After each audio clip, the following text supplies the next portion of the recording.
R.F. Kuang est sans aucun doute l'autrice la plus talentueuse de notre génération. It's okay to punch Nazis. Aujourd'hui, je vais vous présenter la saga littéraire The Poppy War ou La guerre du pavot en français. Cette trilogie a été écrite par Rebecca F. Kuang et est composée de 3 tomes ainsi qu'une novella qui fait à peu près 15 pages. Les 3 tomes sont donc The Poppy War sorti en 2018, The Dragon Republic sorti en 2019 et The Burning God sorti en 2020.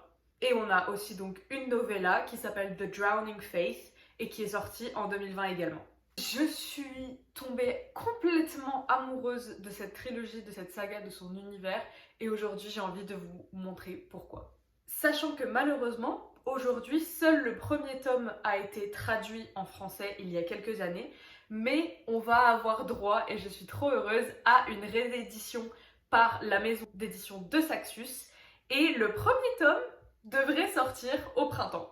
Donc j'ai trop hâte que le public francophone découvre cette trilogie. Je tiens à faire un petit trigger warning. Tous les tomes de cette saga, et ça va en parler aussi dans ma vidéo, vont parler de violences sexistes et sexuelles, de meurtres, de guerre, de crimes contre l'humanité. On a notamment des descriptions assez graphiques de violences sexuelles ainsi que de blessures. Donc, si vous n'êtes pas à l'aise avec ces sujets, il n'y a aucun souci, passez votre chemin. Je vais donc organiser ma vidéo en 2 parties. On va avoir une partie sans spoil et une partie avec spoiler. On va commencer par la partie sans spoil et donc je vais juste vous donner le résumé du premier tome. Je le prends sur mon petit ordinateur parce que je ne le connais pas par cœur.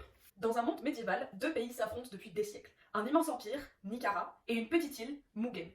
Jeune orpheline, Rin décide de tout faire pour échapper au mariage qu'ont arrangé ses parents adoptifs. Aidée d'un bibliothécaire qui s'est pris d'affection pour elle, elle se met à étudier en vue du concours Jeju. Alors, en anglais ils disent Keju, ici c'est Jeju, c'est la traduction du tome 1 qui était sorti il y a quelques années.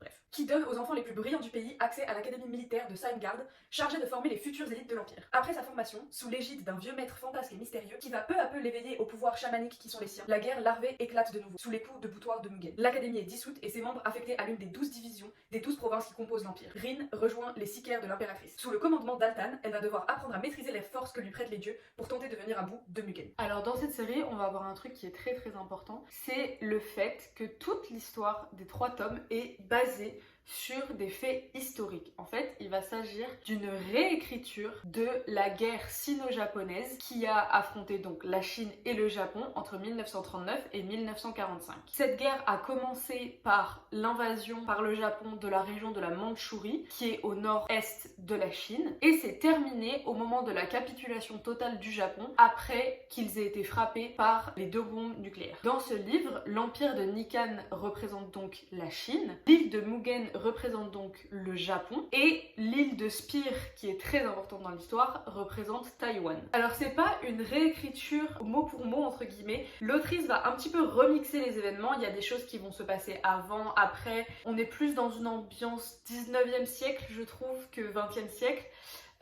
Donc il y a quand même des petits remixages, mais globalement c'est une réécriture de cette période-là. Cette série n'a pas vocation à être une leçon d'histoire, mais elle reprend beaucoup d'éléments de faits historiques, notamment la Longue Marche, le massacre de Nanjing et les guerres de l'opium. Et donc tout l'arc qui se trouve dans toute la trilogie, c'est que le personnage principal de Rin est censé représenter la trajectoire de vie de Mao Zedong, donc le dictateur communiste chinois qui a été leader au milieu du XXe siècle. Et c'est pour ça que ce livre est très intéressant, car il a un message politique qui est très fort. Et c'est ce qu'on aime ici, n'est-ce pas? Il porte un message hyper important sur la réalité de la guerre, la réalité des horreurs que peuvent comporter la guerre et qui, malheureusement, on voudrait que ça soit autrement, mais c'est de la violence humaine et de la violence humaine qui vient des 2 camps dans une guerre. Dans le premier tome, le message va surtout se concentrer sur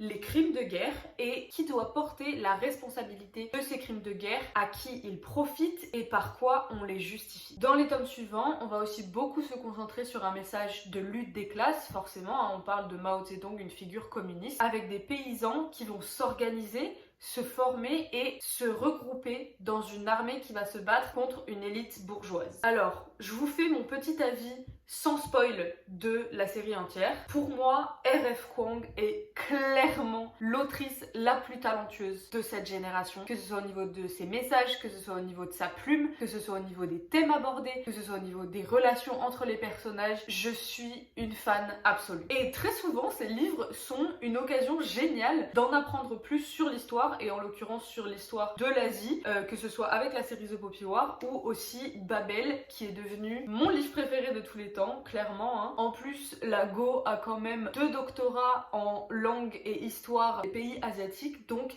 clairement, elle sait de quoi elle parle. Il y a aussi un ressort qu'elle utilise vachement dans ses livres et que je trouve hyper intéressant, que perso j'adore, c'est le narrateur non fiable. C'est un peu ma traduction bancale de Unreliable Narrator en anglais. En gros, c'est quand le personnage principal, dans la tête de lequel tu es, que tu suis et que tu es censé supporter, tu vas te rendre compte petit à petit que ce personnage n'est absolument pas ce qu'il prétend être. Tu vas te rendre compte qu'il a une vision distordue de la réalité, qu'il n'est pas fiable, et que donc tu dois comprendre la réalité des choses par toi-même en glanant un peu des indices dans le texte. Moi j'adore ce trope parce qu'il nous pousse à regarder plus loin que ce qui est écrit de base et de comprendre un peu par des chemins détournés ce que l'auteur ou l'autrice a voulu dire. Et ça nous aide aussi à nous faire notre propre idée de l'histoire en fonction de à quel point on a envie de croire le personnage principal. The Poppy War en général, c'est une série que j'ai adorée, qui déchire le cœur surtout à la fin et qui nous tient en haleine quasiment tout du long, à part un petit ralentissement en milieu de tome 2, mais franchement ça passe assez vite. Et aussi Rin est clairement le personnage le plus badass, toute fantaisie confondue. C'est-à-dire que là vous avez Jude Duhart du Prince Cruel, là vous avez Katniss Everdeen de Hunger Games, et là vous avez Feng Renin de The Poppy War. Le seul petit bémol que j'aurais à apporter, c'est que à titre personnel, j'étais un petit peu moins fan du côté stratégie militaire, parce que c'est quand même un livre qui relève du genre de la fantasy militaire, donc on a une grosse partie de l'histoire qui se concentre sur les techniques stratégiques que les personnages vont utiliser. Après, je pense que c'est surtout parce que je suis pas le public cible. À la base, moi, la stratégie, j'en ai pas grand chose à carrer, mais c'est quand même intéressant parce qu'on apprend pas mal de choses. Donc voilà, ça c'est mon avis sans spoiler.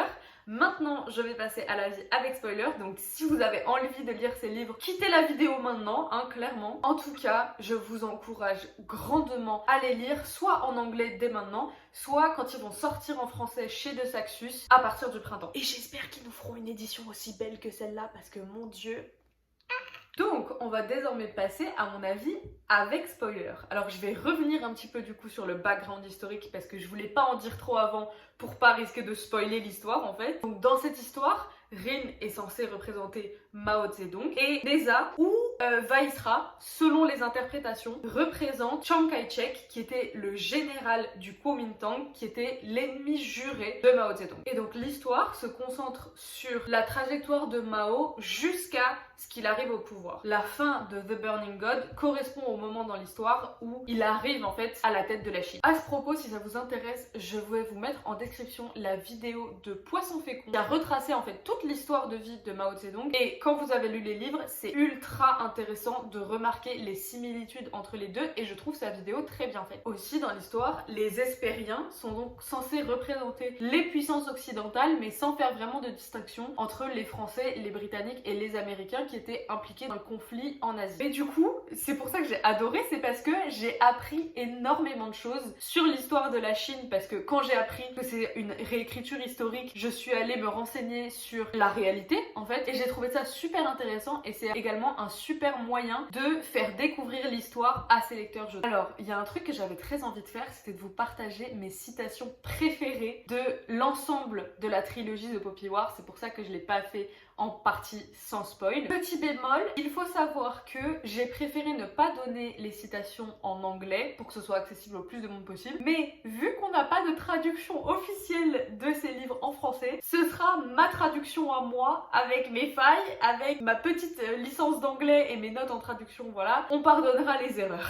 J'en ai choisi 2 par tome, parce que sinon, clairement, la vidéo citation allait durer 1 heure. Encore une fois, j'ai tout noté sur mon fidèle ordinateur. On a donc Dans le premier tome, la guerre ne décide pas de qui a raison, elle décide de qui reste en vie. Deuxième citation, on a Rin qui vient de perpétuer clairement un génocide sur l'île de Mugen, qui a tué l'intégralité de ses habitants et qui discute avec Kitai, son meilleur ami. Ils étaient des monstres, hurla Rin. Ils n'étaient pas humains. As-tu jamais pensé, dit-il lentement, que c'était exactement ce qu'ils pensaient de nous? Ok Kitai, ok, pas de soucis. Tu nous drops des trucs comme ça, pas de soucis. Dans le deuxième tome, The Dragon Republic, là on a Rin qui nous parle des Hespériens, donc des Occidentaux, des Européens en fait, qui arrivent pour tenter de les convertir au christianisme. Ils croient en une divinité unitaire et toute puissante, ce qui signifie qu'ils ne peuvent accepter la conception d'autres dieux. Et quand un pays commence à croire que d'autres croyances que les siennes mènent à la damnation, la violence devient inévitable. Rien que ça. Et maintenant la deuxième quote de The Dragon Republic, c'est Rin qui nous parle de sa culpabilité par rapport au génocide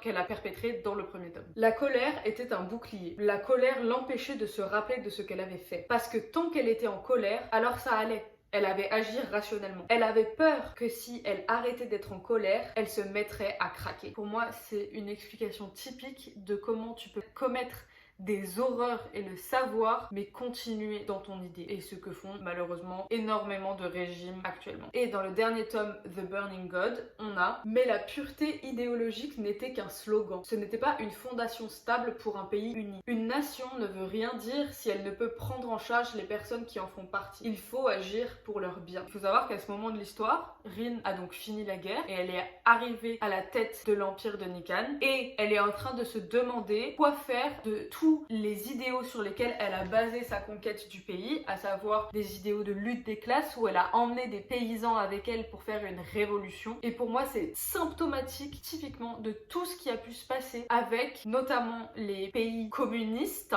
avec des énormes guillemets parce que ce n'est pas du communisme ce que ces pays ont fait, qui sont partis de révolutions prolétaires, ce qui était une bonne chose, et qui ont fini en dictature. Donc clairement, la Chine, la Russie, la Corée du Nord, tous ces pays-là, c'est symptomatique de ça et je trouve ça hyper intéressant d'avoir un petit peu cette perspective là pour comprendre en fait pourquoi ça n'a pas marché et qu'est-ce qu'on peut faire pour que ça marche vraiment un jour, croisons les doigts. Et la dernière quote que j'aimerais vous partager, elle était de la boue. Son armée était de la boue, mais la boue était habituelle, omniprésente, patiente et nécessaire. La terre donne vie à un pays et la terre réclame toujours ce qui lui est dû. Moi je vais faire là une révolution prolétaire avec RF Kong, il n'y a pas de souci, vraiment.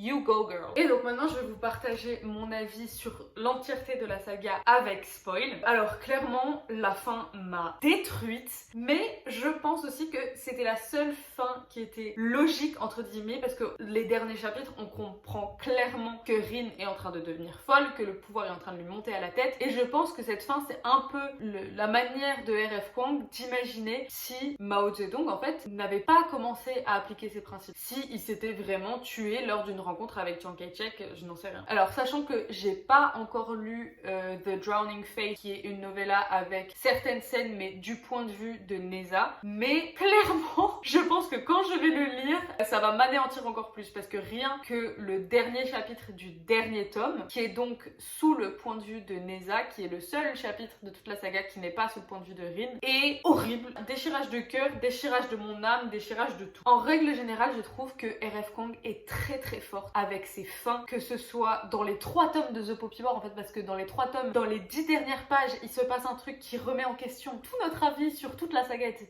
Et aussi à la fin de Babel, que je ne vais pas spoiler au cas où il y a des gens qui ne l'ont pas lu, mais allez lire Babel, en fait, c'est mon livre préféré ever. La fin de Babel est aussi vachement comme ça, où en fait, les quelques derniers mots parfois de la fin vont remettre en cause toute notre perspective sur le roman. Aussi, est-ce qu'on peut parler de Rin et Kitai qui sont littéralement le meilleur exemple d'amour platonique de toute la littérature en fait? Oui, rien que ça, hein, j'utilise pas mal de superlatifs dans cette vidéo. Clairement, je sais plus quelle citation c'était, mais c'est dans le dernier chapitre où on a le point de vue de Neza, du coup avec Rin qui vient de se suicider et donc d'emporter Kitai avec elle. C'est ils étaient liés par un lien que Neza ne pourrait jamais comprendre. Vraiment, je trouve cette fin terrible et belle à la fois. Aussi, est-ce qu'on peut parler de la fin du tome 2? La scène de justement la nuit où ils se bourrent la gueule tous ensemble avec Neza, Kitai, Rin et Venka. manga. Vraiment, bon déjà à part la trahison de Neza après, mais ça c'est autre chose, cette scène m'a déchiré le cœur et dites-vous, quand j'ai fini The Poppy War, j'ai passé ensuite les 2 jours suivants quand j'étais en cours, j'arrivais pas à me le sortir de la tête et je passais ma journée de cours à aller sur Pinterest pour regarder des fanarts tellement j'arrivais pas à me sortir l'histoire de la tête et j'ai trouvé un fanart magnifique sur cette nuit-là et enfin vraiment c'est la fin de moi. Hein. Au final, je trouve ça assez intéressant qu'on ne sache pas si Venka avait vraiment trahi Rin à la fin. J'aimerais bien avoir la réponse, j'avoue, mais je trouve ça bien aussi que l'autrice l'ait laissé en suspens, comme ça le lecteur se fait sa propre idée. Enfin bref, The Poppy War, c'est une série qui est extrêmement bien écrite, qui est inspirée d'événements historiques réels et qui nous apporte une nouvelle perspective sur l'histoire. Je trouve que cette série est magistralement menée. Bref, foncez si vous avez l'occasion de la lire, que ce soit en français ou en anglais, ça vaut le coup à 1000%. J'espère que je vous retrouve dans 2 semaines pour une nouvelle vidéo. En attendant, n'hésitez pas à vous abonner à ma chaîne, à liker et à commenter d'autres sujets que vous aimeriez que j'aborde. En tout cas, moi je vous fais des gros bisous et je vous dis à plus.